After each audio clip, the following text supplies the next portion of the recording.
Relawan Indonesia Bersatu yang melaporkan Rocky Gerung ke Polda Metro Jaya atas pernyataannya yang dinilai telah melakukan penghinaan terhadap Presiden Joko Widodo.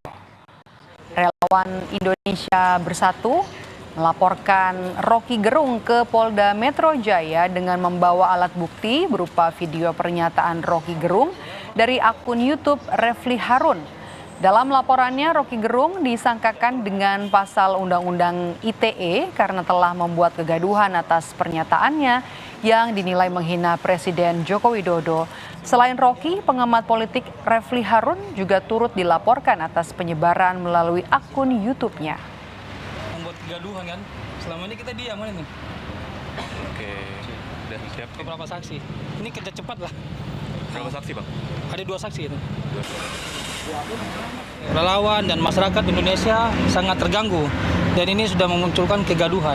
Makanya kami melaporkan di Polda Metro Jaya, sekaligus kita melaporkan juga penyebar daripada video tersebut, dan terjadilah hari ini kegaduhan-kegaduhan yang didesak oleh masyarakat Indonesia maupun relawan Jokowi untuk segera mungkin Kepolisian Republik Indonesia memanggil Rocky Gerung maupun Refli Harun. Rocky Gerung dilaporkan karena pernyataannya yang dianggap sudah menghina Presiden Joko Widodo. Pernyataan Rocky Gerung disampaikan di acara persiapan aksi akbar buruh 10 Agustus nanti yang kemudian videonya diunggah di akun YouTube Refli Harun.